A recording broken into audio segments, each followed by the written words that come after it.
And I'm going live. Mr. Chairman, it's your meeting. All right, we'll call the meeting of the Coventry Land Trust to order. It's 6:32 p.m. on November 17th.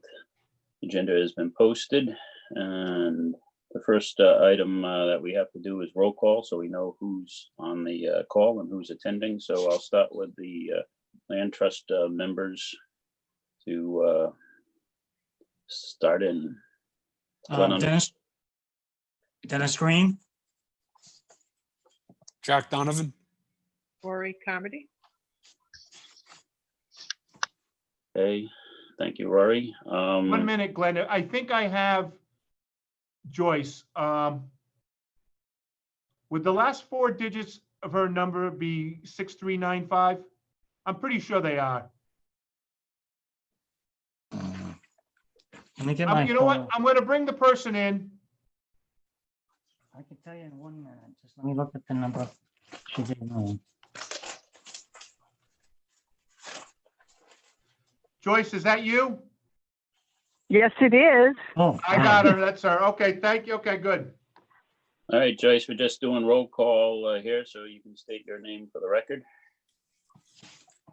Okay, present. All right, that's Joyce Peretta present. And our planning officials. Yeah, Russell Crossman present. John Studley, present. Okay. Okay, so we have our group together. And the first item on our agenda for tonight is the approval of the September 24th, 2020 minutes. Did everyone get a copy? They were sent out and have a chance to look at them? Yes. yes. Do I hear a motion to accept the minutes as printed? I motion. Okay. Dennis Green motions. Do I have a second? Second, Second by Jack Donovan. Any discussion on the minutes? Okay, all those in favor of accepting the minutes of the September 24th, say aye and state your name so we can record it. Dennis Green, approve. Rory Jack Donovan. Carmody, Okay, I got aye. Jack Donovan, Peretta, Joyce Peretta, aye. And Rory, aye. Aye. aye, and Glenn Underwood, aye. So it's unanimous. The next thing on our agenda is a 2021 meeting schedule, and we had some adjustments because of conflicts with the Zooms and the various equipment. Did everyone get a chance to look at the 2021 proposed schedule in writing? I looked at it and the dates seem to agree.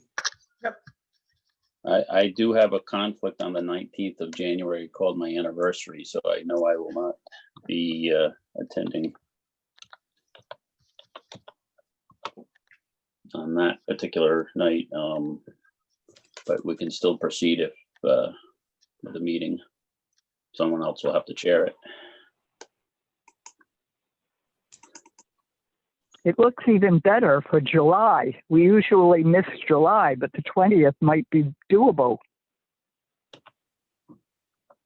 All right, do I hear a motion to accept the proposed 2021 meeting calendar? So motion moved. to accept. Motion is made by Jack. Do I have a second? Second. Seconded by Rory. Any further discussion? All those in favor say aye by stating your name and saying aye. Aye, Jack Aye. Donovan. Dennis Green, aye. Rory, aye. Joyce Peretta, aye. Glenn Underwood, aye. So it's unanimous. 2021 meeting schedule is accepted as printed in the packet. All right, new business and or actions and some of this stuff I know we haven't done a lot on. One, donations and meeting with finance. Dennis, did you get a chance to do anything on that? I have not. I have, at this time, no, because I understand that John and Lori are pretty busy with the system change process. Okay. So I kind So of we left have- it alone at this point. All right, so we will continue that on the agenda and we'll get to that when things settle down a little bit within the town and we all get our feet established and hopefully some of this COVID issues out of our way to go over that. 2021 Rhode Island Land Trust Council dues. In previous years, we have made the contribution to the 2021 to the Land Trust Council dues. It's the same amount as last year on their proposal. And I was just looking for a motion, as we have done in the past, to support and our contribution to the Land Trust Council. Is that dollar amount still 125? Yep, Okay, I'm trying to get it out here in front of me. Here it is. And yes, suggested for land trust operating budgets with under $10,000, suggested dues 125. So do I hear a motion to approve the contribution of? I motion to go forward to approve. It's made by Dennis. Do I hear a second? Second. Seconded by, was that you, Rory? Yep. All right. Any further discussion on the 2021 Rhode Island Land Trust Council dues? All those in favor say aye. Aye. Aye. Aye. Joyce here. Aye, Joyce. I got aye, Jack. Aye. Yeah, I got you, Joyce, and Rory. Aye. And Dennis Dennis, aye.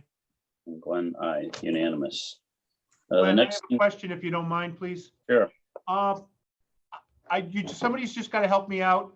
How that's been done in the past, how we get them the money and where I'm sending it and how that works. all right, so I've got the invoice here. They sent, you gave me or forwarded me the letter there, and it was enclosed because it's addressed to the chair. Okay, And so I will send this invoice down to you to process. It's just a regular invoice, and it's just what we've done in the past is sent the check right to the Rhode Island Land Trust Council. okay. Thank you, sir. Yeah, we get a lot of good information from the Land Trust Council, even though we are governmental and they're mostly privately owned. Yeah, they help support that water and land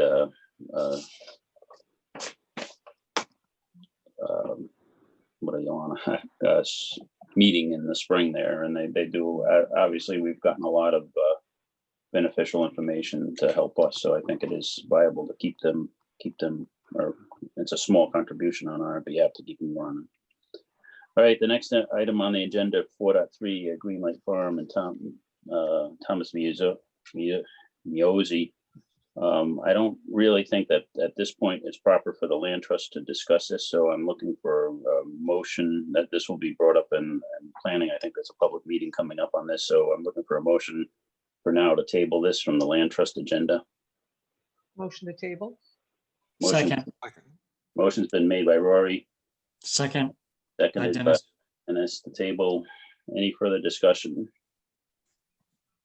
All right, all those in favor of tabling this agenda item indefinitely, we'll get more information, obviously, after it's going through other avenues and not through ours at this point. So all in favor, state by your name. I'll call out your name. So Dennis, are you in favor? I'm in favor. All right, Jack, Aye. Rory, Aye. Joyce. Aye. Okay, and Glenn is aye, so it's been motion to table is passed. All right, old business. Heritage Estate is 5.1 on our agenda, open space grant, name approval, Janice Sullivan Conservation Area, and we've approved as a group to make a recommendation to the council to have that property named Janice Sullivan Conservation Area, and then a press release, sign update, and management plan or other parts of this whole heritage project. So again, I think some of this might not be moving extremely fast with the stuff going on with in our community. So I think, Russell, we were going to forward this to the council to have their approval. I did. I reached out. I haven't heard back from Michelle Sheehan, but I asked her the two things that I reached out her for was basically just to let her know we were working on the management plan. And then I can't remember which member, but one of the members seems to think we also have to prepare a forestry plan. And I wasn't so sure we had to. So I am waiting to hear back from her. I expect to do so very soon, within the next week. And I will just shoot an email out and advise the members on that, where we are with those two issues. I don't know, with respect going before the town council, I'm going to defer to the town manager on that one. Ed, are you there, sir? I am here, sir. Now, Glenn had mentioned,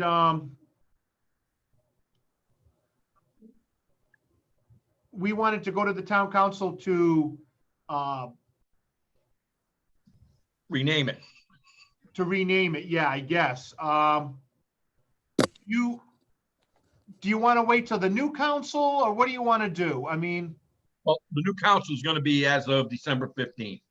So my suggestion would be have the board send me the information, a request, and I'll get it put up on an agenda with a resolution based on your recommendations on what you'd like to do with this. okay.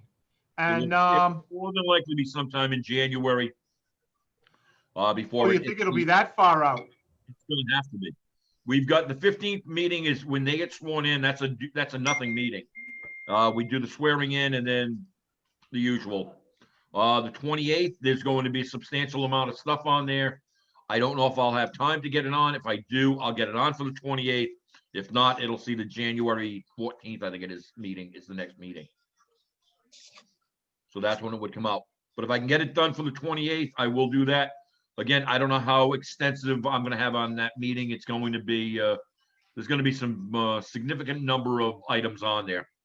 And that'll be the new council, their first meeting. Correct. Correct. Yeah. Well, I'm not trying to overwhelm them, so hopefully we'll be able to get some stuff on there and not kill them, and then gradually bring them up to full speed is what I'm hoping to do. But give them a break on the first meeting. We get some pertinent information that's got to go on, and I'll deal with that. And like I said, I mean, if it's critical and you tell me it's critical, it gets done ASAP, then I'll work on doing that. If not, the January meeting is when, the first January meeting is when I'll more than likely get it on. I kind of would like to release the press release, I think, before then. How does the board feel about that? I mean, I'd like to get that out. Well, I think, Oh, you want to wait? well, I think what we want to do is if we're going to do the press release, I'd like to have the sign and everything, in place so we can sort of do like an unveiling at the entrance. So I think we want to, celebrate this accomplishment as one of our better accomplishments, and it'd be nice to be there if we do get media, at the sign, and then we can, people from the Okay. link. And so let's jump 1 second, and I understand the council, the new council and stuff, and I don't think I'd rather do this right than try and rush something through and not have everything in place. So the sign update, Rory, you were going to do some work on the sign. Yep, my neighbor who runs the prison industries is designing and creating the sign. He was going to send me a draft of it today, but he got locked out of his building where his computer and the schematics were. But he's good to go with that. Just one clarification. Mrs. Sullivan was the principal for our kids, and we always thought her middle initial was L. So I just wanted to verify that it's Janice L. Sullivan for the sign. If we're going to do the middle initial, but he would be good to go on that once he gets back in his building. Okay, I'm going to let you confirm that. I don't know for sure. I think we can get confirmation. Yeah. For the school. Rory, I have correspondence directly from Ken Hecht, Okay. advising us that he would like to have it named after, and I'm pretty sure. So what I can do is I'll go back and through my emails, Okay, get that email, and I will reach out to you on that. all right, perfect, thank you. Yep. So I'll let the other trust members speak. Do we think that would be the best idea to have, I think the council is going to support this. I think as it's more of a technical issue just to have the approval. I don't see why they wouldn't, and maybe someone can talk to the council president and just say we want to have the sign ready to go and an unveiling, and so we can get the order of things done to have the press release and the sign at the same time. So I don't think. Something you may, excuse me, Mr. Chairman, something you may want to take into consideration. If the governor goes back into lockdown mode, you're not going to be able to have anybody out there and doing any kind of situation like this and doing an unveiling. So yeah, that's why I'm thinking this is going to be more towards spring. Yeah. I think this is anything that we, I don't want to have something like this not be attended or not be doable because of COVID or whatever. So I think, and it would give us time to make the sign and get everything in place in the winter, and maybe towards spring, be ready to do this. So is there any, if we hold off so we can do this right in the, in better weather after we get through the winter, get the sign up in position, is there any, angst of anybody at this point? I have a question. I If we're gonna agree. go I into- agree. If we're gonna wait to spring, are we gonna choose April or May as a date? And then back in to the sign, to the press release and the resolution, if we're talking spring now. I guess that's a question. Dennis, what do you think? Well, if we're not in better shape come May, we're all in a lot of trouble. All right, so I think we can target that we want to do this in May, and that That's way. an idea, yes. So is everybody, obviously we don't need a motion on that, but is everybody comfortable on saying that we will work on getting everything in place for a May unveiling of the sign and the press release, and maybe even a trail walk available at that time? Well, I agree, but I'm only one person. So Okay, I agree. That makes sense. I agree. okay. So I guess that the timing of the council project there, that will give Ed and Russell some time to get that in the proper location. We'll keep this on our agenda again for the next meeting, just as a reminder that we still have work to do and we still want to do the press release and schedule it. And our target date is unveiling in May. And as long as we have the council approval prior to that, to name it Janice Sullivan. And then for signage, Rory, we just have to know what their timeline would be to Okay. sign. Okay. if we can get the Rory, if I date, may, when you get that that sketch and the drawing, could you forward that to me? And because do you still want me to try to secure some lumber to make the sign out of? Yes, because I asked him to give me a price guesstimate. He has some wood that he uses that he was willing to utilize as well. So I asked him to do both versions. So hopefully I will get that to you. Like I said, I was supposed to have it for this evening, but I'm definitely pushing him to get it this week or at the beginning of next week. Yeah, if you could just get that to me, let me know Okay, what kind of wood you're looking for, how big a piece, and Okay. I'll see what I can do and I'll let you know. great. Thank you. Yeah. Okay. All right. Is there any more further discussion on the Heritage Estates, or soon hopefully to be named Janice Sullivan Conservation Area? so the target date now is gonna be May, which I'll put on the agenda. But we're gonna have to back into, I think the sign, I'm asking Roy, what is gonna be the long lead time here? I- So, Right, and I think that's plenty of time to get it made and put into the ground. Yeah. would it be unreasonable to ask him when he would possibly get it done or come? No, not at all. And I will Okay. do that. All right. Thank you. All right. And Russell has the question out about the management plan and whether the forestry plan is necessary. So we'll wait and hear back on that. So we can move on from this I have a agenda. question. if I may, the management plan, that has a due date unless it's been extended. If it's 6 months, it has to be done by end of December. But I don't have all the ins and outs at this point for the management plan. I will find out when she gets back to me. Last time her and I talked about it, she didn't stress an urgency about it, but let's see how she responds to this. And I do have some assistants now in my office.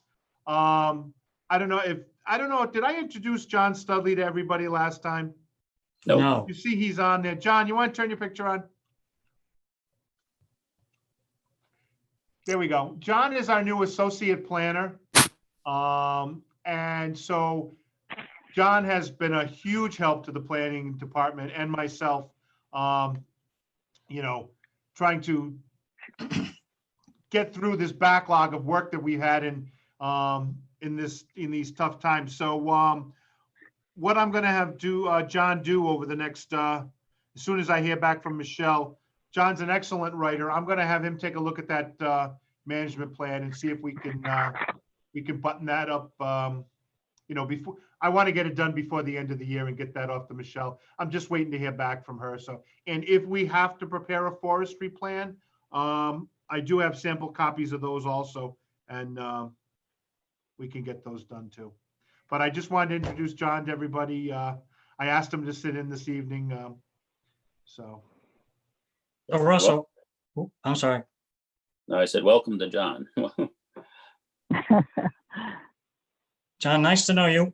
I'm Dennis Green. Jack Donovan, how do you do? Lori Comedy. Jake Peretta.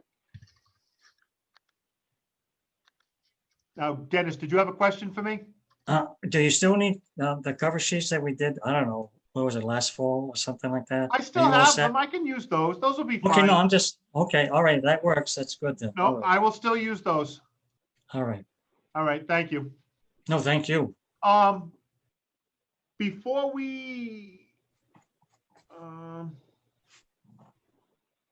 were we going to do any discussion while we're still on the heritage? Did you get anything, any memo from our meeting that we had? You were going to get a memo from the solicitor. For Heritage Estates? Well, we talked about Kavanaugh and we talked about the other one. Did you ever get that? I'm just, No, I haven't seen Okay. anything from Nick. No, I have Okay. not. that's all I wanted to know. I'm sorry. I won't. Yeah, we'll talk about that later. Okay, thank you. Okay. But I don't owe you anything for Heritage Estates, do I? No, No, we're no. all good on heritage. Okay, all right, all right. Okay. All right, moving on to the next thing on the agenda, 5.2 Grasship Property, Mumford Street. We've been discussing this one for a while there, and I will let Dennis and discuss recent developments on their meeting and stuff with that. So Dennis, you can take that away. All right, so for the Grasship property, we're actually talking about George, which he said he was going to attend tonight. I don't know if he has to get brought into the George system. is on. He's here. I'm here. So George, I sent you an update. What's your feelings in regards to what we did? Well, I need more details, but from what you've said, it sounded promising to me. Mostly because Nick didn't automatically say, no, that's going to be impossible. The fact that he thinks it may be, doable, he has to look into it. I can understand that. I understand it. I really do. But I think that we can make some progress, to be honest. Dennis, why don't you, for the rest of the board members, update them on you can just give us a synopsis. I know there's still work to be done, and we're still waiting on Nick there, but what was discussed? Well, we had a meeting with the town manager, with Russell, Nick, Jack, and myself. And we discussed George's property. We broke it down. I broke it down in 2 categories. One is the right of way in which we need to have done to get the Grasship property, to have access to the property. And Nick is going to review that, come up with recommendations, guidelines of what steps we have to take to get that done. Then the other part of this would be the easement, on the property. Number two, how will we proceed there? And is it beneficial to both properties? Then we talked about the dam. Again, he seemed to indicate that it might not be a problem, but he has to get back to us. And then the final thing would be the building itself. Does it have to be torn down? Does it stay as is? And broken down in those categories, Nick is going to supply information of how we proceed in each one of those categories. From a legal point of view, that benefits the town, George, and of course the land trust. So that's pretty much I it. have a comment. Excuse me, Go, Joyce Joyce. here. Okay, when we've acquired ponds, whether it's the recreation department or the land trust looking, we've always been cautious because of liability. And I noticed Mr. Boxell said there would be no liability to the land trust, but the middle dam was chained and padlocked from the rec department. And when we looked at the Siemens property on 117 by the Greenway with the beach area to Flat River Reservoir, that was decided against, again, because of liability, needing to have someone in supervision there. So as much as the pond looks like a good feature, I'm a little worried about the pond. Well, Joyce, hopefully Nick is going to give us the legal advice of how we would proceed. And if it doesn't work for the town, Right. then we don't do it. Right. We have other areas, but then they're heavily used and watched. Briar Point, for example, is well used. But again, it's maybe more accessible somehow. I don't know. If it makes a difference, I don't think it. if it Yeah. makes a difference, Joyce, as I understand it, that pond's no deeper than 2 or 3 feet deep. It's not a deep. Oh, that doesn't seem possible even with the height of the dam. Well, I If guess you Nick, look at that dam. The dam itself is actually very shallow.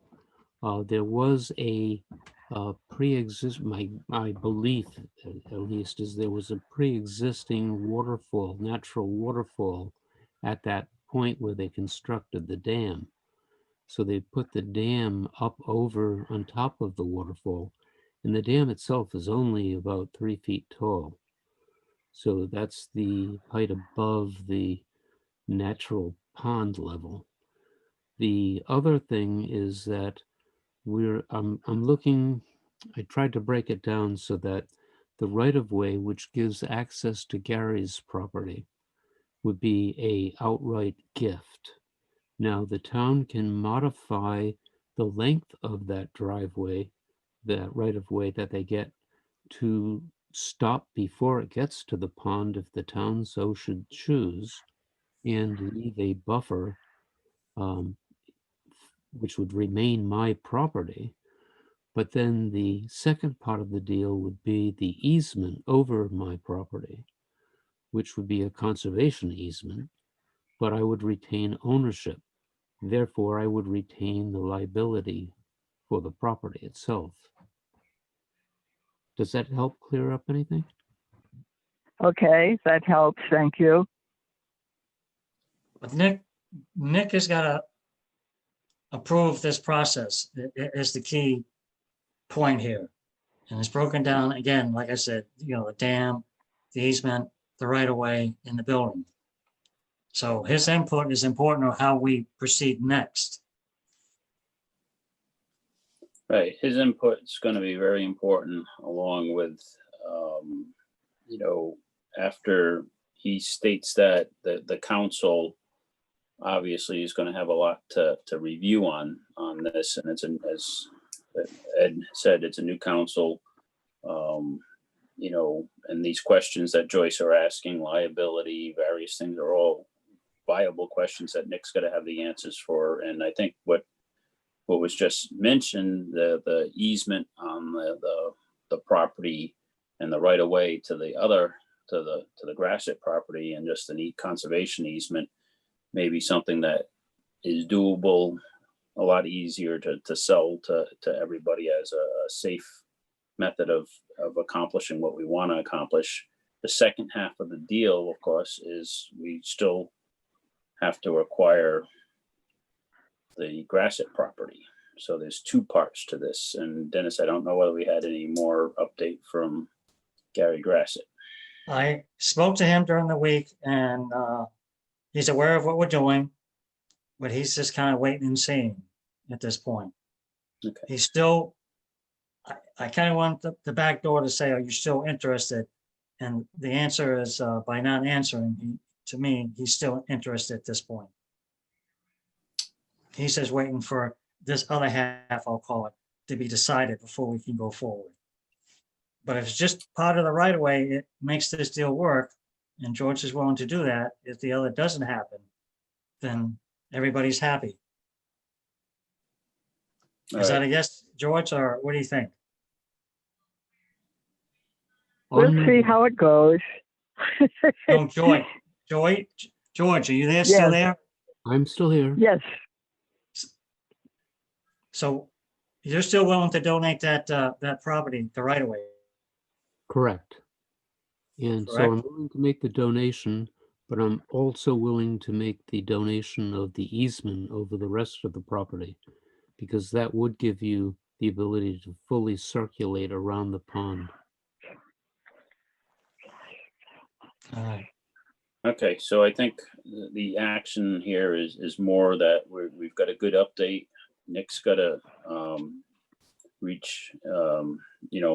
review this, and obviously this is something that the council has to have some good write-up and what's involved, and it needs to be like a complete package. We can't have it sort of piecemeal this or that or whatever. We need to have our ducks in a row with all parts of this for the council. We don't want to have to keep bothering each month with, well, this or that, and well, now this piece, because it'll just bog this whole thing down. So starts with Nick coming up with, what is liability wise and feasibility wise legally the option. Then we still have the situation of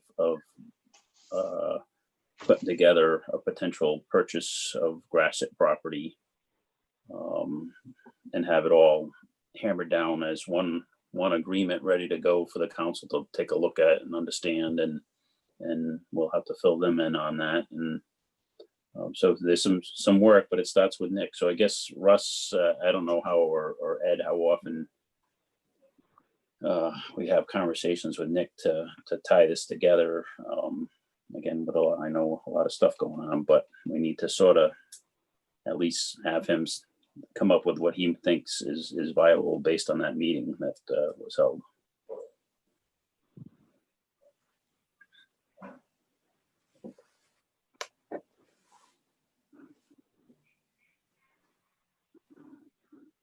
Russell, did I lose you? Bye. I'm sorry, I was on the other line. I apologize. I missed that. Okay, no, I was just saying that, our action here that we need is for Nick, and I don't know how often you're have conversation with him, but this is something that, we want to sort of nail down as viable. And so we can say, all right, this is the best avenue legally and liability wise for the town to pursue, and then have that discussion and then start moving, this forward. I will, right now, I will send an email off to Nick right now, and I'll let him know I'm going to be following up with a phone call tomorrow morning, and, see how we can get moving on this. So I'll take care of that right now. All right. And I thank Mr. Boxdale for what he's proposing here. I think we have something very viable, in my mind at least. And is there anyone on the land trust that wants to ask any questions or have any other comment? Okay, so with that, we'll move on to our next agenda item, and we will get, as soon as we get some more information, Dennis will reach out to you, Mr. Boxdale, to tell you where the avenues that we're working on here. Yeah, that'd be wonderful. And also, if it's helpful, I would be willing to talk with counsel Nick and tell him that, you know, whatever. Usually, the problem is that the creation of limits to liability are somewhat problematical, but I don't see that as being a problem from my perspective. So he's almost got a free hand to write a document transferring creating the conservation easement over the whole property any way he would like to. I want to exercise maximum flexibility here. All right, and we'll make sure that Russell relays that to him. And if Nick has any further, questions about your proposal or any ideas that may need to be asked or questions asked, that you're certainly willing to talk with them. So we appreciate that. Okay, then I'm going to say goodbye. All right, thank you. Good night. Thank you, George. Thank you. Thank you. Okay, moving on to 5.3 Mcguire Property, and that's in my ball. I have tried calling a couple times and the phone is still disconnected. I'm gonna write to where we mail the tax bill to, is the only thing, unless someone else has any other connection. But obviously the property is being taxed, and it's in a trust, I believe. So I'm gonna send a letter asking them if they're still interested and see if we can get a response back.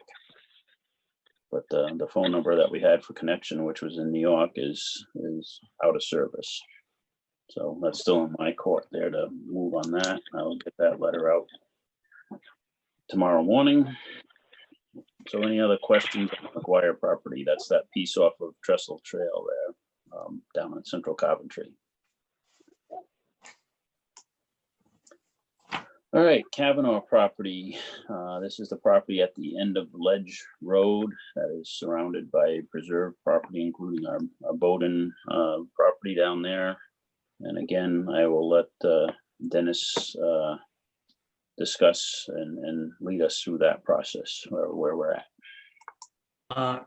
Again, this took place at the same time that we did the Mumford property. And the bottom line is, again, she's development rights for 25 acres. It's already, as we know, surrounded completely by other conservation land that's there. The Kerryman house is could be a historical value possibly. And again, she does want to erect a barn in the future. All right. And after our discussion and review, the bottom line, again, it's in Nick's hands because he brought up the idea of development rights or a conservation easement. He'd like to speak with her, to get her opinion, what she was looking for, and he would like to present the idea of a conservation easement. So it was in my court to, get a hold of her to try to set this meeting up. And I haven't heard from her either by phone or email. So this coming week, maybe I'll just call her again. And I don't know if she's out of town because of the holidays or something else has happened, but I'm waiting for her reply. Okay, for purposes, and I'm not sure whether I've gotten in my mind, so I want to see if somebody else has the better answer to this. The question of development rights versus conservation easement. what is the true difference and what does one give us versus the other, or give her versus the other? Does anyone have the answer to that? As I understood I it, think the land, oh, excuse go ahead, me. Joyce. I can't see people, so I keep butting in. This is Joyce, but I think the Land Trust Alliance could probably answer that for us. They have specific, requirements for conservation versus just not building on it. All right. Are you set, Joyce? Okay. All set. Thank you. Excuse me. No, from the meeting, if I understood that correctly, it's a matter of ownership. I guess with development rights, she still owns it, and she can, if someone decides to walk on the property, she can ask them to leave. If it's a conservation easement, for example, the land trust would own it. She no longer has ownership rights. So if we want to I don't know about that, Dennis. An easement isn't an ownership. I'm just telling what I thought I understood from Nick. So one of the things that we put down as an action item is for him to speak with her about that. That was the impression I got. And I don't claim to know all the ins and outs of this. She'd continue to live on the property, right? She can still live on the piece of, yes. By the house, okay. But where she, but the acreage, if I understand her correctly, she is not going to be living there. Okay.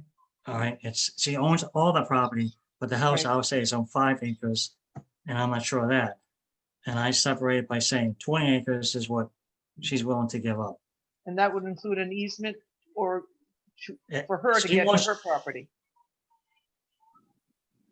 No, as I understand it, development rights, she still would own it.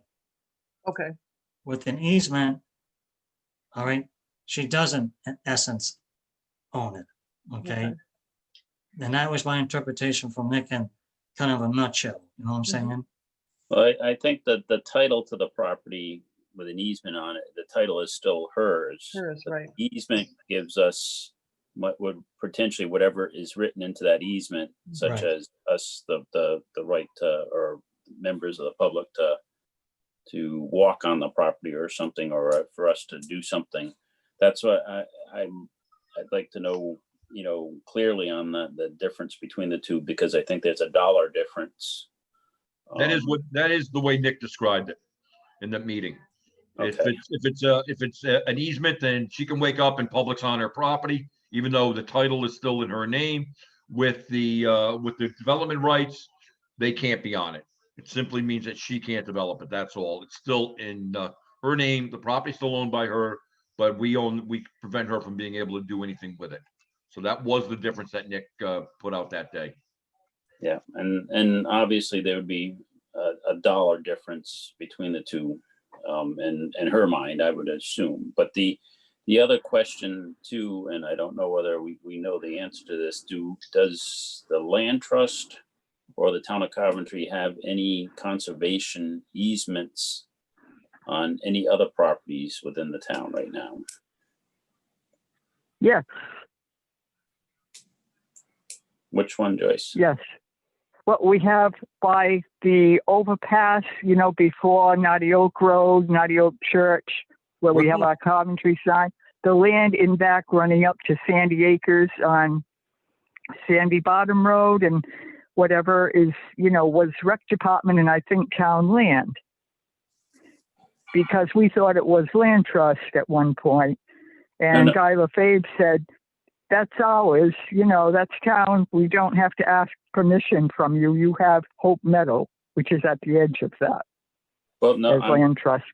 What I'm saying, not town ownership, or I'm talking about an actual easement on somebody else's, a third party, a private individual's property. Oh, okay. That is, a town conservation area though. Right. So they have some kind of, designation on it. Then If it's I Quite a understood- few acres. Glenn, if I understood what you just said, from a little research I've done, there isn't, okay. Now, we know that there is property within the town that the state and either other nature conservancies help purchase development rights for. So we understand those, and those agreements are certainly recorded on their deeds and stuff. I was just looking to see if there was any knowledge of any conservation easements, so we could sort of look at, you know, what was done, what was the price, but we don't have any recollection of anything in Coventry, at least. Coventry's, there's no way of getting hold of that type of information, because everything is basically, once we agreed to buy, if I understand the cycle, the town takes care of everything else. They own everything. We're just Yeah, but initiating. But with We- a different mission, with a different statement, town land versus land trust land. We have our own conservation and preservations and all sorts of mission statements in our bylaws. yeah, So it isn't really the same land, I'm not. even I'm though not it's town land. I'm not really concerned whether it's town of Coventry or land trust. I was more looking to see if there was a property within this town that has a conservation easement on it, so we could see what that document looks like and what the dollar amount was paid for those particular easement, just for knowledge purposes. I mean, I know there's other places throughout the state that we can probably find that information, but I was trying to find something local, whether we knew of any. You know, we don't have it, the land trust, and the records that Dennis has looked through, that there's no easement records that we've purchased an easement on behalf of the land trust. Property before 1999, when the land trust was, incorporated by the General Assembly, we must have had land before that time that we called conservation land. And Mahoney, I guess, came in right on the line with the land trust development. Mahoney, again, being development rights, the Mahoney farm by Suburban Propane on 117 with the 75 acres in the back, that we've never really gotten into. Right. But so the development rights are on the front side around the house there, we actually outright own, or the town, and whether it's town, and I don't want to confuse land trust and town, I'll say Coventry, the public owns the back part of that property. Right. Okay. Yeah. That All I'd right. go with. All right, so my question's been answered. So far, we don't know of any conservation easement property within the town that we could take a look at, just for public records.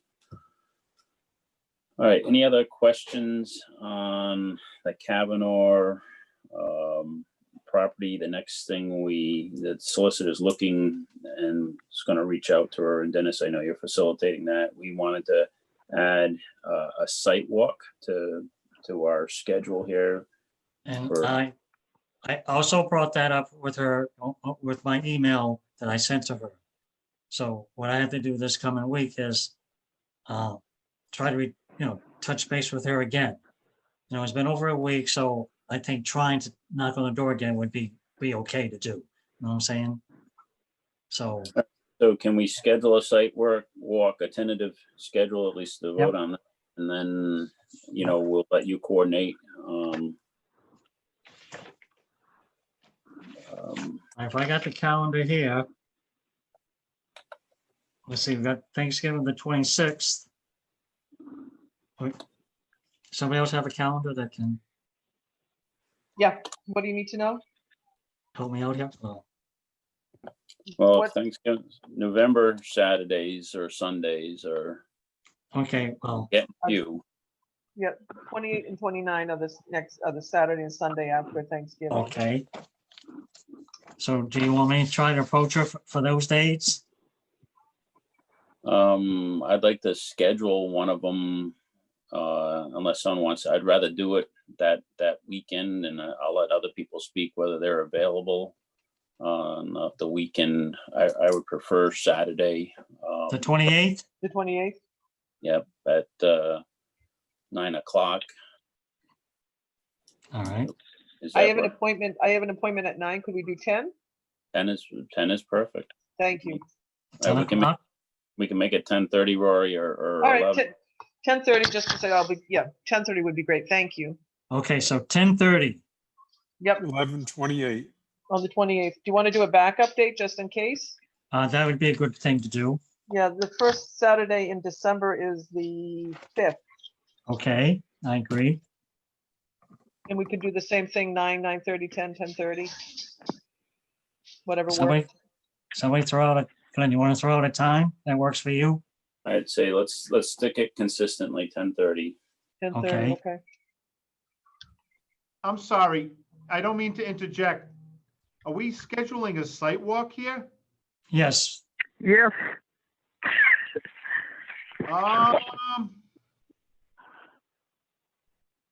I think, Ed, you want to weigh in on this because we've had problems with site walks. Yeah, I'd love to. Technically, it's a public meeting that has to be videotaped and recorded for the. It's gotta be put out live.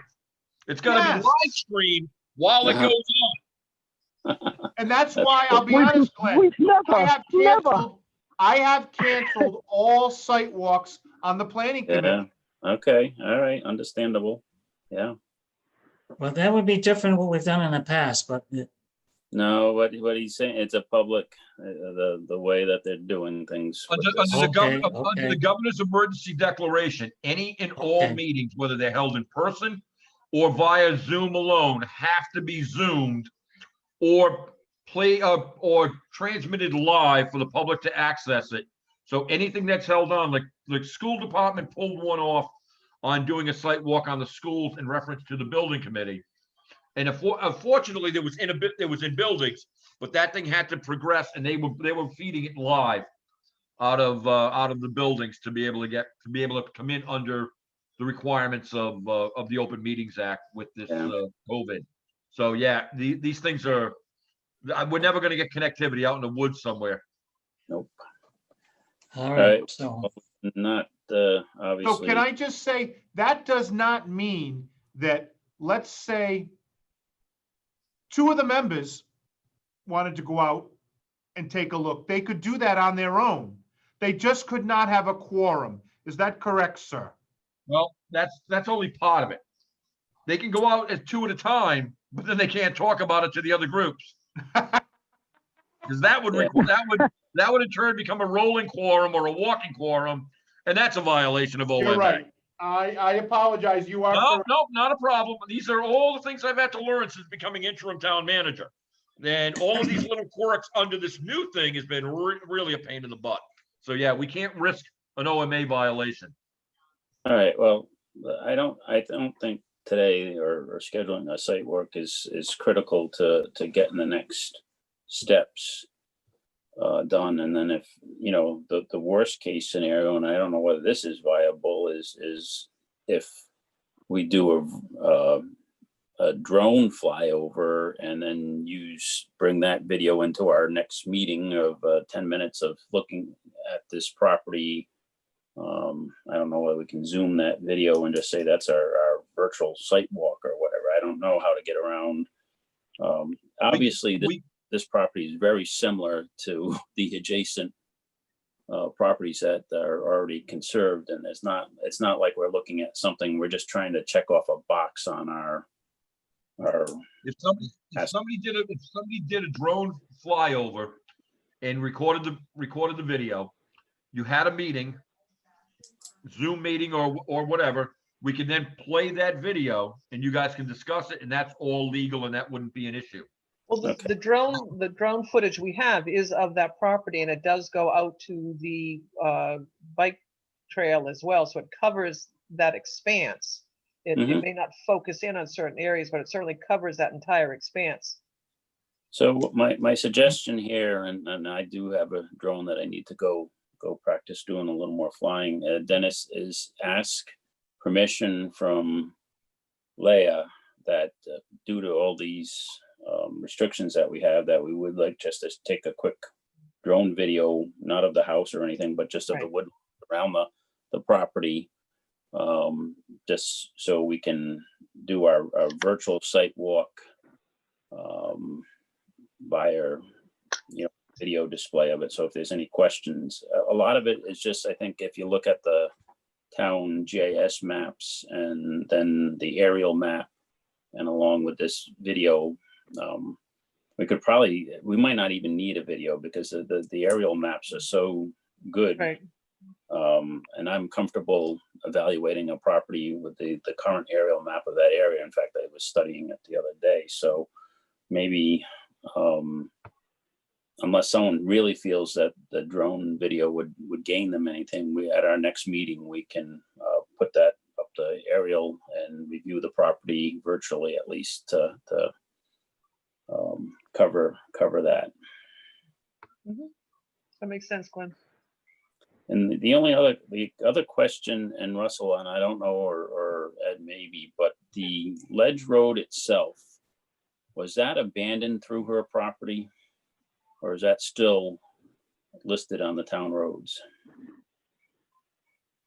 Or do we My might not- understanding, Ledge Road, Ledge Road is definitely a town road. Yeah. It is a town road. Everything I've seen so far says it stops at her property. I don't believe it goes all the way to the trestle. No, it doesn't. But there's a nice walk from the house to the trestle that would be a good drone shot, which is different from our trails on Bowden or off on Heritage. It's But a little different from there. And there's a quarry.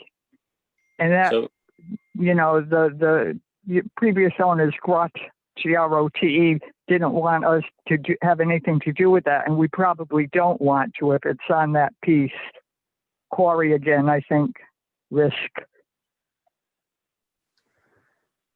yeah, I've, as a kid, and now that's many years ago, we used to go down there and we used to ride our bikes down there and we used to crawl through the quarry, doing all the things that you probably shouldn't be doing. But so the question I have more on the road itself, the road used to go right by the houses and it went right to Trestle Trail. And I remember that very, very plainly, and it was a public way. I was just looking to see if anyone knew, right now, I don't think we do anything obviously on her property. We stop at where the turnaround is right there at the driveway, but I don't know whether there was an official abandonment of that road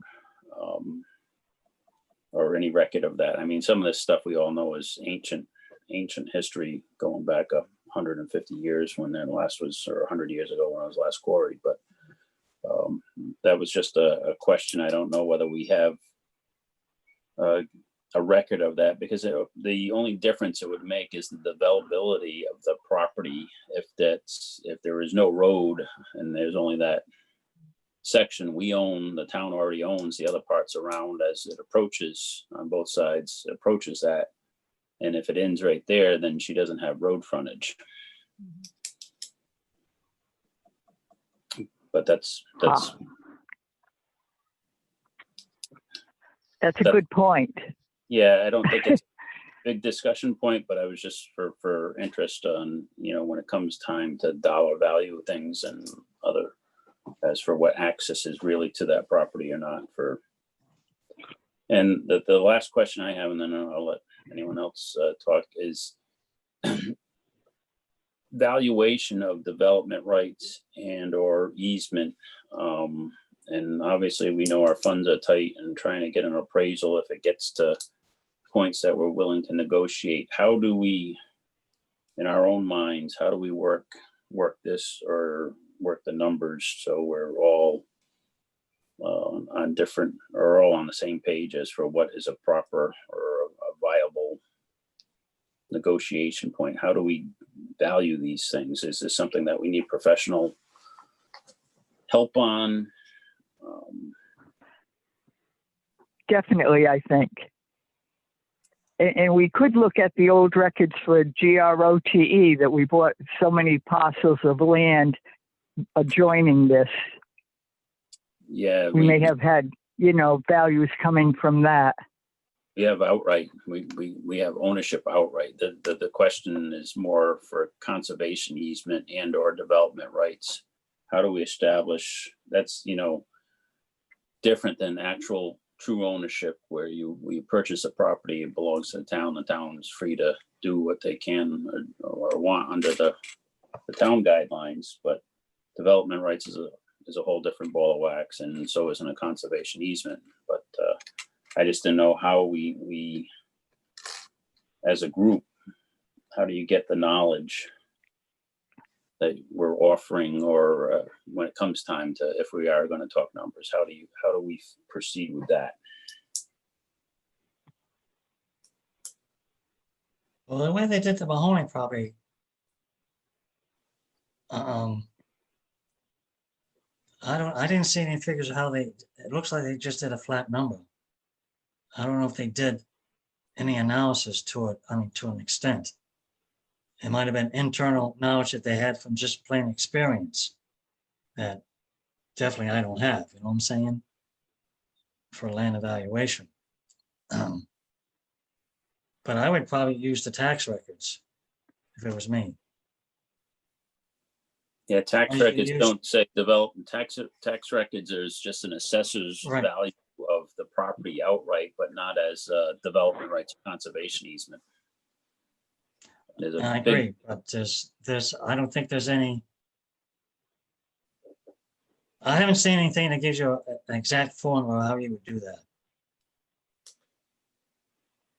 But one small payment was an easement made by, again, the GROTE to gain access to a tract of land. They bought an easement. Or the people at, maybe it was What do you come up with the Heritage, were price? buying the easement, you know, a right of way because of land lots. And that had a price.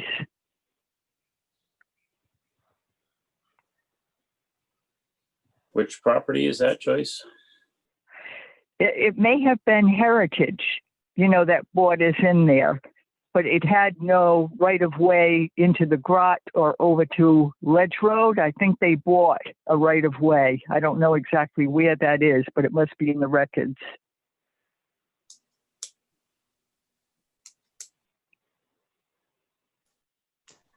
Okay, Oh. well, right away, and then that's a whole different value than. Yeah, Right, so- right. It's a different, but it's a price again, you know, that people are willing to pay for a right of way.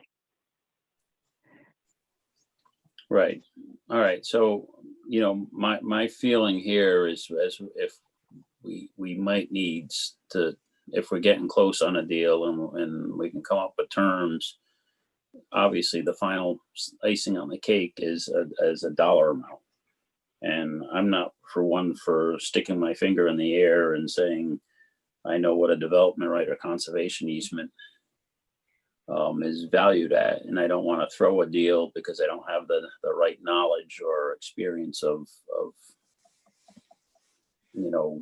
doing this. And that's why I'm just reaching out for ideas. Is this something that when it gets close to that time that we're going to have to hire an appraiser to give us a value, somebody that's experienced? That's what we do. That's what we've done in the past. We get a certified appraiser. Okay. Well, we're not at that step yet, but would be probably quickly approaching. Russell, do you have any feedback on or Ed on that in there, at least on that procedural wise? Might have lost them again. Russ? Sorry, I just stepped away for a moment. The question is, how do we get an appraiser? Is that what you're looking to do? Well, procedural wise here, let's say we all agree that a conservation easement is something that works. How do, the next step obviously is going to be numbers, and Leah may, offer a certain dollar amount. We may have in our own minds a dollar amount. I'm not, because it's hard, how do you compare that? It's not like you can easily grab numbers. These are different things. So is this something that we'd be looking for a quick professional appraisal to have a document saying, because most likely this is going to come from our own internal funds on hand if we get to that point? Ed, because I feel it's going to be less than $5,000 and it's a professional services, we could just select a firm and ask them to give us a price if we so chose. Or we could put out an RFP. You agree? Those are basically our two options in this matter. Well, again, with professional services, an RFP is not required. You could Right. simply go to a couple of different potential vendors, appraisers, get a bid from them, get a quote from them, and then make your move from Oh, there. okay. Then You that's can what do I it. would do. I would just pick two appraisers that we're familiar with, we've dealt with in the past. Ed and I have just gotten some appraisals back from a firm. We had an appraisal done on the police station, and we had an appraisal done on the Fire center. building. So we could All reach right. out. Would it be possible? I'm sorry. No, that's all right. So we could reach out to that firm and a couple other ones and, see if we could just have them give us a bid. Russell, can you go out for 3? Sure, why not? Because we always used to do 3, not on appraisal work before we did. other I could things. do 3. It doesn't matter. Okay. We can do 3. All right, so I guess in just order of things, first we've got to finalize what we're looking at, whether, and that was something Nick was going to discuss with Leah, conservation Right. easement, and the details of that, what it would be like, and also development, right? So we need to know if we're going to hire an appraiser, what they're appraising the property as an easement, conservation easement, or as development rights. So that'll be the next step probably for the next meeting. So we need Nick and Leah just to understand what's possible and get back to us so we can discuss this at the next meeting and move ahead. So I'll try to make time. already forwarded an email to Nick, and I told him I will be calling him in the morning to discuss with George Boxstall that discussion. So when I speak with him tomorrow, I'll stress the importance of him. Number one, I think we need to see. I'd like to really see that memo from the meeting that Jack and I and Dennis had with Nick. I think that would help us a lot, and that it would really be nice if he could reach out to Leah and have a discussion with Leah prior to our next meeting. You're talking about Nick. Nick, Okay. isn't that who you wanted to talk to, Leah? Yeah. Yeah. Nick wants to talk to Leah. Right.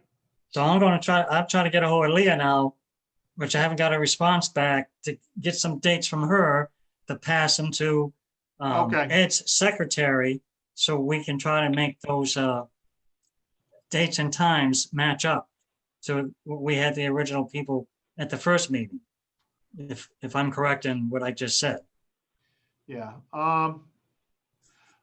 And again, now that we had the first meeting, I don't know if we have to have a physical meeting. Okay. If it doesn't work, if Leah wanted to have a Zoom meeting, we could certainly set that up too. Are And you saying that maybe if I can get her to go to Nick's office, would that work? No, No. Okay. no, only because if you're getting her down there and then everybody else is going to have to set up in Zoom. Nick doesn't have the place big enough, I don't think, to do with 5-6 people safely with the COVID-19 restrictions. right. And see, the problem now too, Dennis, the town hall is now shut down. When we all met, it wasn't in shutdown mode. So, all right. I think the simple situation is Nick could have a conversation with Leah. The other thing, there's got to be boilerplate agreements that Nick's familiar with for conservation easements and development rights. Those things have been done many times over. And I think those are the types of things that Leah needs to see what a conservation easement would mean and the development rights. And she's got to pick and choose what option is best suitable or that she wants to go with, because she might realize, I don't want people walking on the property. If the easement gives, I just want to keep it preserved and never built on. So she may say development rights. And then that, I think Nick can get that understanding of what the two differences. And, we could have, whether even Nick, gives us for our next meeting saying, I talked with her, It sounds like the development rights are the way that she wants to go. Here is what a boilerplate development right agreement looks like. Just so we understand the wording, I mean, that would be, you know, because the trust may say, that doesn't fit our needs or whatever, but at least maybe in that direction. Russell, do you think that is something that Nick could talk with Leah, or when you talk to Nick, to say, look, you know, we want to make sure that she's comfortable with the two options that have been discussed and understand what they are. And these are the boilerplate. I mean, obviously fine details can always be negotiated out and worked out on both sides. And then we need to see those, whatever she's choosing or wants to really do, so we can understand it as the land trust. And then it would go to an appraiser to say, all right, this is what the deal would be. How much, you know, do you value this at? And that way we can come to terms. Have you done a development rights before, or have you always just buy the land outright? Outright. All right, because I know National Conservancy did the Mahoney property. That was theirs. All right, so you guys have never done one. Yeah, What- I thought that was the first. Wasn't that the first, Mahoney? I thought Dennis found record of that being land trust. No, no, Well, Mahoney was National Conservancy. They turned it over after the sale, after they're purchasing the rights. correct, right. I know I researched all of that on a case, something that came up. I have all that, what you just mentioned, I have in my folder for the Mahoney Yep. property, and that's how it happened. Glenn, can I ask a question? sure. Just a general that I'm listening about the property here, and they're saying there's a potential of a quarry on there. When the trust, is that not what you said? There might be a quarry on the property or nearby? Yes, definitely. It was the quarry house, the stone house where Leah lives now. So the was question is, built when you're looking at a piece of property, do you, during your due diligence and doing the valuations and stuff, do you ever get a hold of the trust to know what kind of liability insurance costs the town will incur when that property comes online as property that's purchased?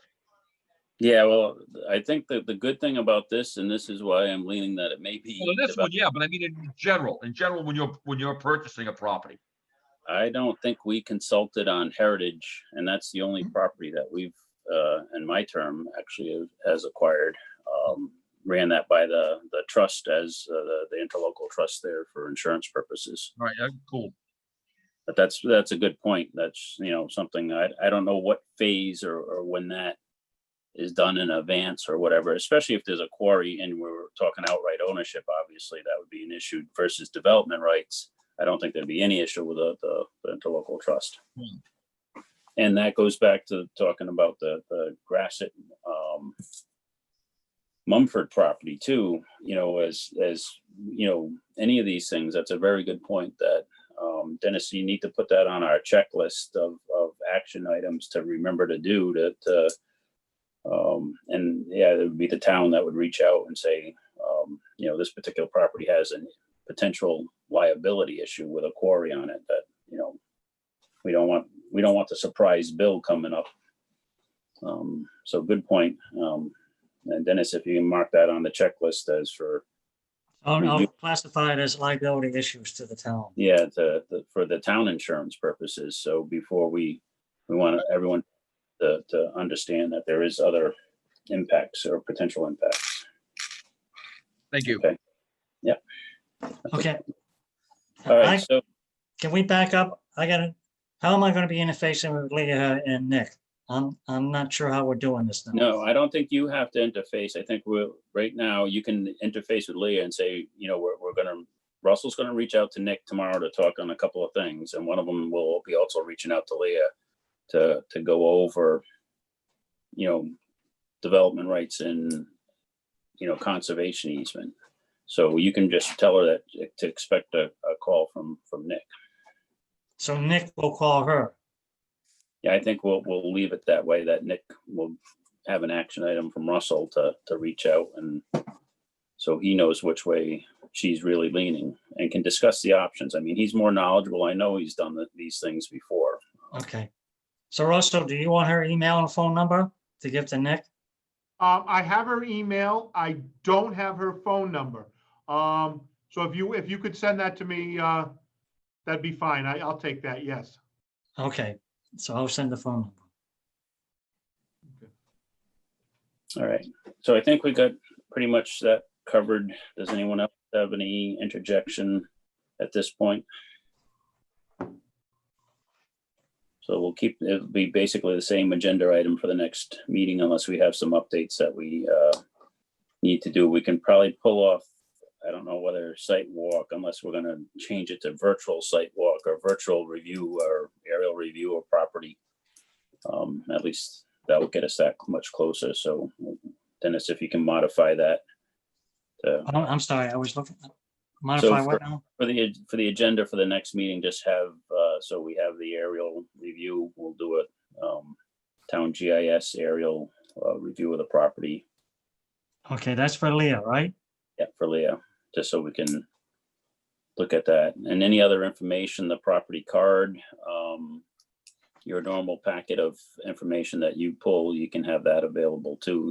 That's all public information. We can just have that ready for everybody to look at as part of our site evaluation.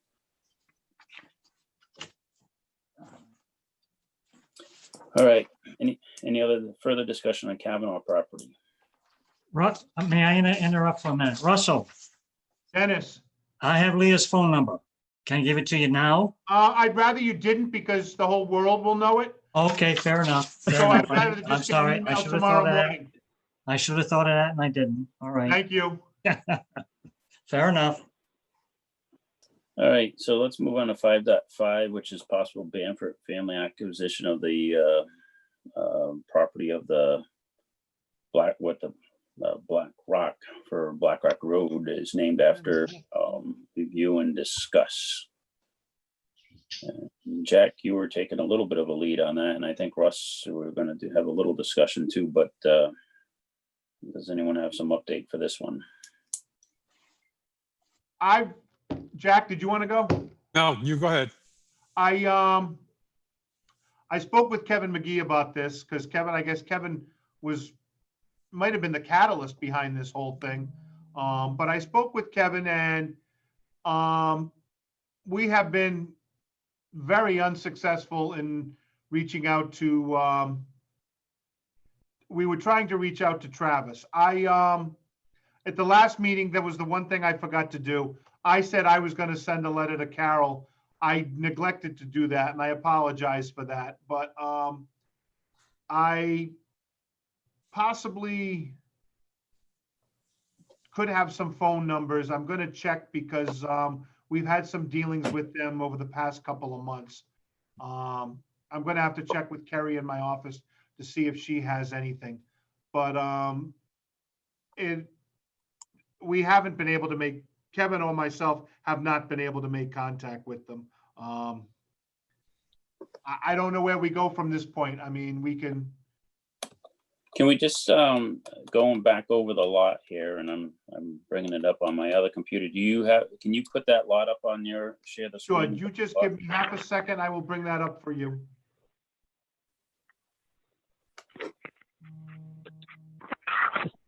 Does that property reach to the Black Rock School or is it separate from that? Hold on, Rory. Let me just check. Let me get the map and. Separate. Separate, okay. Yeah, that's why I'm asking for the map up, because I drove by it the other day and I wasn't quite sure what the lot would include with that. So I. Right, and how you access it or if you would.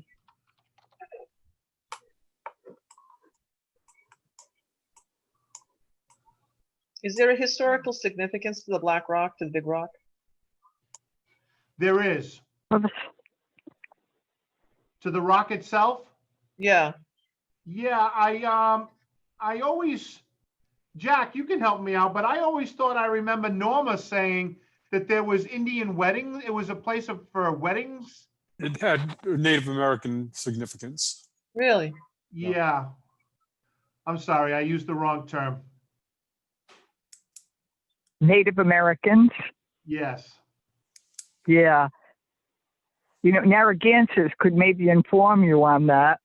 You know, there's the Tamaquag Museum with a granddaughter of, generations along. Mm-mm. Wow. Mm-mm.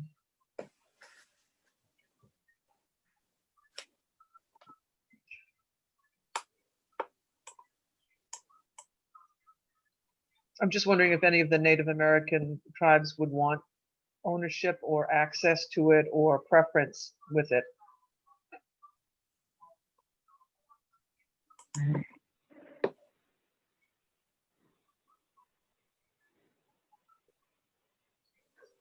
Okay,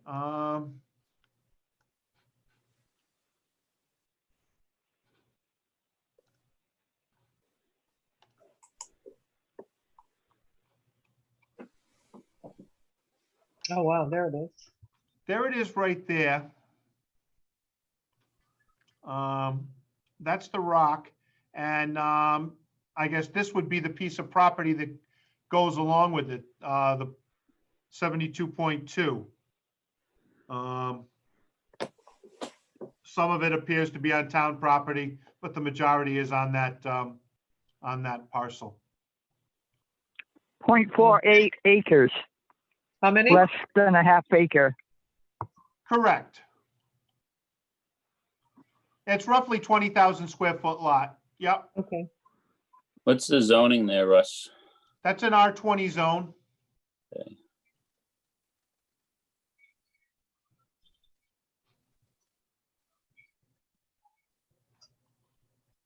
So is that a house lot or because it's No, when they, I remember when they subdivided this, I'd have to go back and check.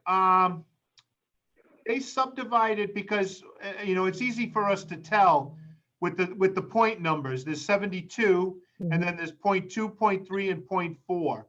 So they built this home on 72, and then they also sold this off, this 72.3. I don't think the lot, I don't quote me on this, but I'm not sure if the lot with the rock was going to be a buildable lot, but I am pretty sure this 72.4 was a buildable lot for sale. They've just never done anything with it. Mhm. all right? And I thought this lot here, let me see, this 72, I believe this is still in the Bamford name. I believe one of the sons lives there.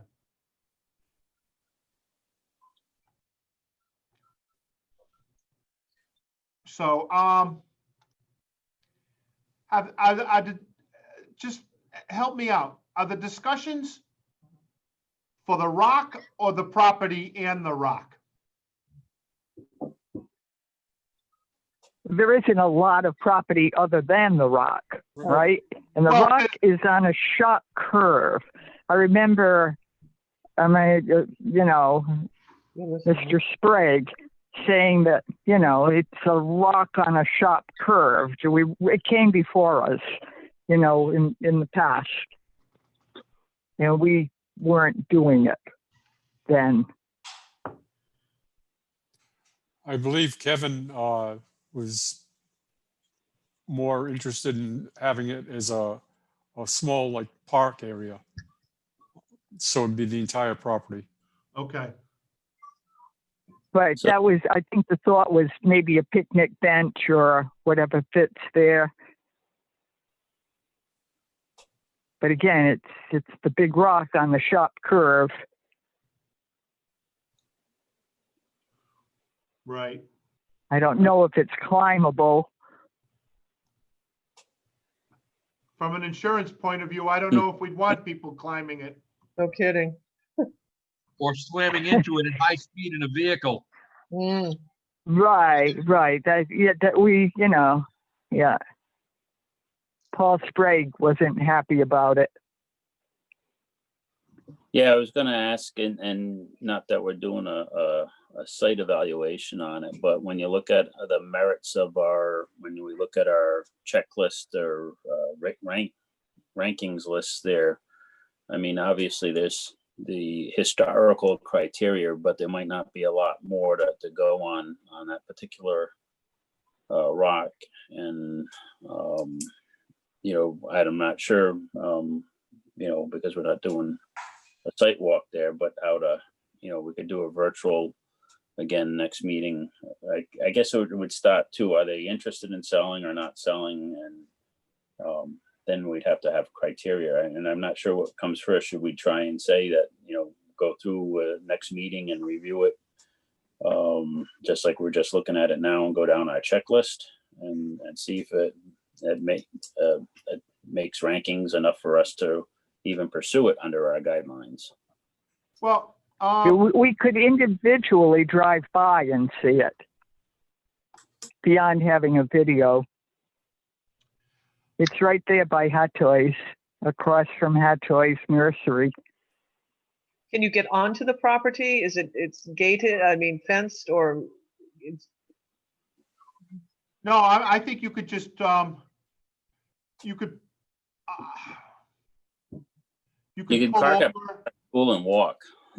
Walk down. or, there. if you felt safer, you could maybe pull over here onto Hot Toys, and buy then a Christmas walk tree across and the street. Yeah. Take a good look. You're gonna see it all right from Hot Mhm. Toys anyway. Right. So they're already Right. what's there. So That's true. You could just turn your car around. You're gonna see everything. One thing. Right, right. The assessment card for the property. And one thing I'm looking at, they have the land assessed at 94,400. So what that tells me is, it's a buildable lot, because if it wasn't going to be buildable, they would not have been assessed so high. right. yeah, it's really jumped up. So, yeah, it was, I'm looking at the last, you can see that too, the last assessment. Yeah, it went up a third. Yeah. Mhm. Yeah, it jumped up from 66 to 94. But so since, what I can do is, this 33 Wood Cove, that's Carol's address. I can address a letter to the, on town stationery to the Bamford Family Limited Partnership. Let her know that the potential exists, that the land trust possibly would would be interested in talking with her about purchasing the property. And let's see where I get, we know, we know what the number is. Right. So let's, I'll talk to the associate planner, Mr. Studley, and get him to send a letter out tomorrow. Yeah, mission. Yep. Wow. So we can get this taken care of. But if that's okay with the rest of you folks. Yeah, that's fine. Yeah, I guess to see if there's any interest, that you can just say general interest, and then we still have to do our ranking, and I'm not sure where it'll come out on that, but at least if they're not interested at all, because they might be building on it or doing something else, then we can move on. But if there is interest, then we can start our next step of evaluating the property. Right. Mhm. Okay. that's Okay. good. But the rock is not going to move. Oh, no. No. The rock's not Town going hall. anywhere. You have to buy both the property and the rock. Okay, that's moving on to ongoing property management, boundary markers, tree signs, and screws. We're looking for the screws, I think, was our last. Yes, and by the way, I found all your signs. I remember Okay. you told me you left them in a box in Brian's office, Mhm. and we've moved. And John came into my office one day and says, I took this box with me when we moved from Brian's office. Do you know what these signs are? And I said, I know exactly what they are. So we have all your signs. I was hoping to get over to go to the building maintenance people who at DPW. They have a credit card. I had spoken with them about, and they have a Home Depot card, and getting over to them, and they told me I could go over there with them and it would get charged to my account. But unfortunately, I don't know. I'd like to talk, I don't know if Ed wants to weigh in, how that's going to work now. There's really no one in building maintenance anymore that I can go over there with. Is there a credit card I could have and walk over there to Home Depot myself? How much are we talking, Russ? We're talking, I mean, I think we're looking at a couple $100. Do you agree, Dennis? Is that about right? That sounds about right. Yeah, If you get it from Home Depot, you might screws? get it maybe, 80 or 100. yeah, we Yeah. need screws and I need washers too. Now, do you need So that yeah, spring and we need mechanism? quite a few also. I have the specs on what I need. And that's the spec that I sent to you, right? Correct. Okay. Russ, send me the specs on what you need. I will. I'll do it tomorrow. That's true because you could order it online and I could just go pick it up. And you could pay for it online with the credit card, right? Send me the specs, Russ. I'll take care of it. Yes, sir. We're talking screws and washers. Okay. Yep. This isn't a big Thank deal. you. Well, there's a spring too that goes in between the Right, screws. there's a there's spring that also a goes Yeah, into. there's- I'll That's send all you right. everything. Okay, If you Look at send the that stuff. that schematic, that diagram, that'll work, Russell. Yeah. Okay. Yeah, if we can get those now that the leaf, leaves are off the tree, it would be a good time to start getting our property. We know, several areas we know where the boundaries are because it's fairly obvious. And then we had talked about having Sam Swazer or somebody help work the corners for us. And I know Sam's now no longer with he's moved out of town, I think, right? So there's a couple of corners that we don't know of, or we've got to go take the metal detector out there and find the iron Glenn, rods. can I? He Did has Eric send you? moved out of town, but he is still vested in Coventry. He still owns property in Coventry and owns a business in Coventry. So, Yep. Hopefully it'll help us volunteer. I think so. Yeah. Glenn, is it worth me giving Eric a call to see if he's got the Bowden property done on his maps? Yeah, the thing is he's not, Eric is just doing general GIS. The actual corners, we don't want to put our signs up on. I'd rather have them in a foot or two on our property than not know. And those corners, they should be found anyways for our general knowledge. He's doing general GIS. But he would pick up the corners, wouldn't he? I don't think unless he's going to survey. I mean, you'd have to know, All right. you'd have to go out there because some of those corners on that property were mentioned iron rod. And the only way to do that is to actually walk it. We could probably find them ourselves with a metal detector. And, All right. so I just don't, as we said we wanted to get the Bowden properties, the edge towards Trestle Trail done first, because that's advertisements for us. Right along and we know the boundary there. We just don't know where we got to stop short of the corners until we find them, and then we can work up the other edges there that we know along Williams Crossing Road and that. So and get that started. That's a project. That's why we really need these screws and stuff. All right. So once we get that material, Russell, we'll get it from Ed and work it and just reach out to Dennis. So, one or two of us will take a walk and we won't meet as a meeting group or anything to install a couple of those signs and just get started on that. Yeah, I'll give you a call when I get everything in, Dennis, and you can swing by and pick everything up. Sounds like a plan. Okay. All right, that's great because we've got a lot of property to start marking and learning how to do this. General trail system discussion and maintenance requirements. Just for the heck of it, I took a walk on Stella Hall the other day, and Dennis and I had a conversation based on this was the property that we were going to do our celebration, the annual fall land trust days on. And a couple of things, and Dennis, I'll let you chime in, is that obviously we got one or two tree pieces to clean up, nothing major, but the gate going in, we're not sure, Russell, whether anyone knows where the keys are to unlock that gate. Okay. So This Two- is on two- the Stella Hall piece? Yeah, so off of Phillips Hill Road there. That's the one, is that the one where the Public Works went in? That's correct, yes. Yes, yes. Yep. All right, how did they get in? There wasn't always a chain across Okay, or the stone barriers. Those went in to keep people out. I think that went in after, or they moved, a powerful equipment could move those blocks that Who are put up- on the roadway. Maybe Who Public put- Works put the lock on. you think Public Works did? It might have, because I don't know, it hadn't been there before, because I know I checked it out a long time ago that it wasn't there.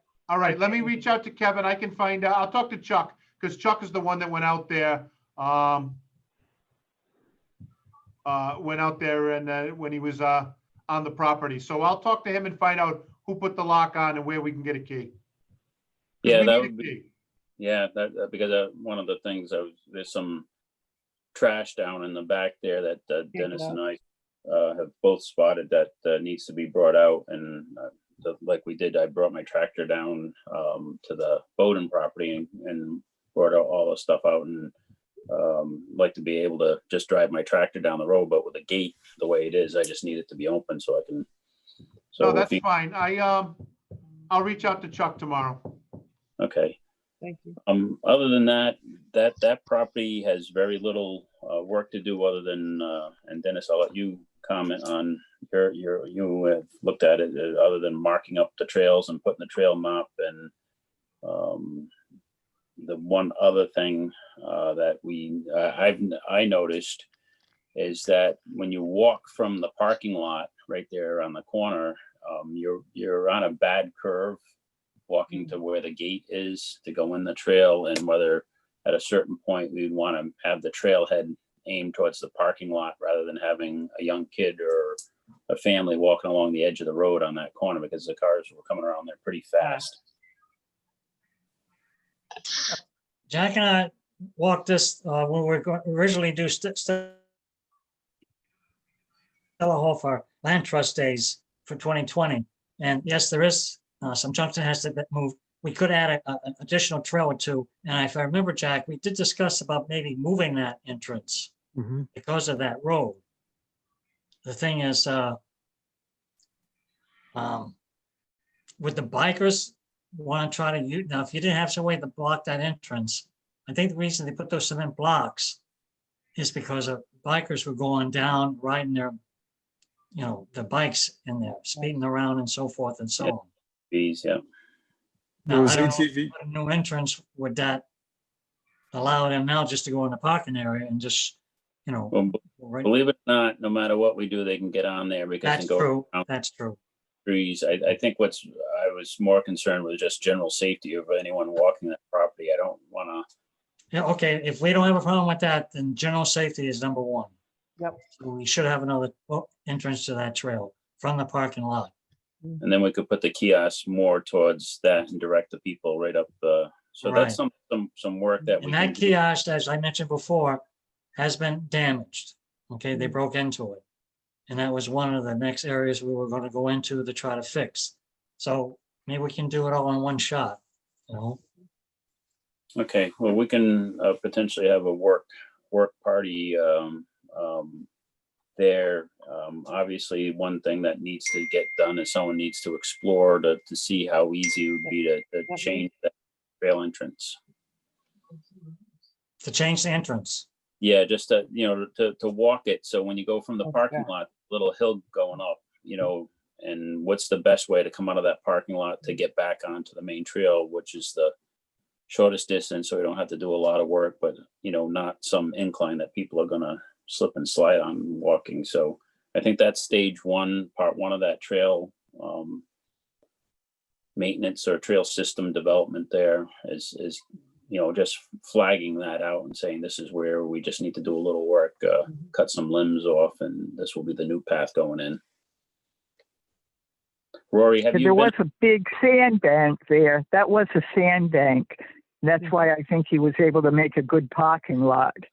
Yeah, Guy did that. Rory, have So you it's walked? steep.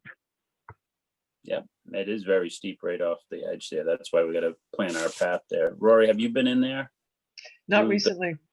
Yeah, so it looks pretty good. I mean, we have very little work to do to get this property up and running and just a cleanup. So this is one that I know you had some volunteer friend help that would be, real easy for us to show them how to mark trails and stuff. Yeah, And they would love that. Dennis and Jack were professionals at that. So. Right. Yeah. Mentors. Back more so than me. All right, so I know we got a lot of stuff on the docket for us to do, but at the next meeting, let's just set up a time. And if anybody wants to scope around, Jack or Dennis or whatever, Rory or Joyce, and just look at possibilities of trail entrances there between now and the next meeting. And you can always take some pictures Okay. and have them ready for the meeting. You can send them to Russell and he can put them on the Zoom meeting just to say, I took a look at this. Any update that we can have, since we're doing these things all virtual pretty much, we can share some of those pictures in advance to Russell, send them to Russell and he can zip them into the meeting here so we can share them. I think I already have a couple. I'll zoom them over. Okay. All right. Any other trail maintenance stuff to talk about? I know we've had a lot of wind and a lot of those trees on Bowden's property, those oaks from the gypsy moth damage. I got rid of a couple of them, but there's certainly more. So I haven't walked down recently, but again, if anyone has any opportunity to walk our existing trails and find a tree down or something, or need some just feel free to give a shout, and I can run down and usually take care of it unless it's something that's beyond our scope. But And I want to thank you. I had sent that email out because I got from that taxpayer about that Yep. tree that was down. And did you take care of that, Glenn? yeah, I did. Yeah, thank you. I appreciate that. Thank you. Yeah, that was I think it's good that we want to get these issues right away with these gypsy moth. That we're at that point where those trees are starting to, any of those leaners that we see towards our trails, we should be proactive and just cut them down in case someone's walking in the wind and the tree drops. So I encourage any of our trust members that are walking to bring with them ribbon. So you can tag the tree and say that's one that's looking a little precarious, so we can deal with it on our next expedition in there. But by keeping an eye on it too, we can see other things such as garbage or anything else, or what other maintenance may need. So please, we did a lot of work at Bowden's property, and let's try and keep on top of that. All right, kiosk. Dennis mentioned the one at Stella Hall was a little bit, Correct. yeah. And the one on Bowden property, which you should have got, a status report. That one, I was putting some enamel paint on it, which I guess the weather is going to have to wait to spring, but everything else is done. The latches that Joyce recommended, they work perfect. Roy and Jack, did pretty much what you said about cleaning up the trail, even though there might be new trees that have fallen. So that one I say is done. That kiosk is, except for the painting, is done. Okay, good. Excellent. Mhm. All right. Yeah, we just got to stay on them and try and keep them in shape, and hopefully we won't suffer any more vandalism. Moving on, then last, before we talk about issues for next meeting, drones. Yep. I reached out to Kevin LaRose again. I know this is hunting season for him and he's pretty much all out during this time. So I'm going to circle back hopefully to get him. But I did a little research too. There is a Rhode Island drone club out of North Kingston. I'm actually going to reach out to them and see if they do any kind of like volunteer droning. I don't know if you call it that. Just see if they might be interested in that as a project. And certainly if, we would give them credit in the drone footage, especially if it goes up on YouTube like the other one does too. So it might be worth their interest to do it and try to get them to do it for nothing. Sure. Just a tidbit of info when it comes to drones and doing anything in a governmental agency, they need to have their commercial drone Oh, okay. license and not just the Okay. amateur. They have to be commercial to be able to do and work for the town, even in a Oh, okay, volunteer good to know. basis. Has the town Yep. looked into getting a drone at all? I've looked into it several times, and if the budget was better, I would have a couple. Yeah, it really is a great tool for surveillance, for this, for Oh, so it is. many things. The one I would want to purchase is about $20,000. It's got Oh, the right. infrared capability, working for Yeah. search and recovery for the police, and there's a number. So it would have multifunction. So to do that, the cost is we're not talking about a Right. $500 home drone. This is Is Okay. that bigger end. something that the town EMA group could apply for a grant Oh. for where you're, like you say, your purpose is if you swing it out into the emergency, especially with all the woods that we have out Right. there, would be really beneficial, save a lot of time spotting fires or, seeing what's going on if we have a search and rescue. But Well, we don't, EMA, we fund, the town funds, and we'd love to do it. Jill is looked at a number of different grants. Fire services, again, because they're separate from the town, that would just cause some issues with, who owns what, who's doing what. It's my turn to Yeah. fly. All right. Well, that's obviously, so we learned something tonight about flying and recording the town property at you need the commercial grade license. And the only reason I know that is because looking into it for the Yeah. town and doing it, Okay. that's required. Okay. So we'll definitely pay attention to that rule. And so that covers everything on our agenda, I think. Did I miss anything? All right. Any new issues or interest to throw on the December 15th agenda that we haven't already covered and said will be on next month's meeting? All right, if you have anything, send them to Russ and he'll make sure. And Dennis is pretty thorough on his review. The only other thing I wanted to talk before we adjourned, and Dennis, we should have mentioned that the work that Eric, with the Land Trust Council or through Rupert Fridays, why don't you give us an update of what we've got Eric queuing up for here? Eric, from the land trust, the main land trust, Jack and I met with Eric. I gave him, surveying maps for the Bolton property, Heritage Estate, and Forest Ridge, and a complete list of the properties that we have. So what he's doing now is he's loading them up on the GIS system, and we should be able to take in a future date, I'll call it an app and an iPhone, and we should be able to know where our boundaries are from corner all the way down to the next corner, if I understood what he mentioned. Now, I don't think he's going to have anything ready to like the end of December at best. And then at that point, I think he would like to give us a presentation, and then we take the next step. That's pretty much it in a nutshell. Yeah, so basically for the rest of the group, Rupert Friday and the Rhode Island group are working very hard to inventory land trust properties throughout the state and conserve properties and various things. But obviously that's one of the things that we also have been wanting to get a good grasp of.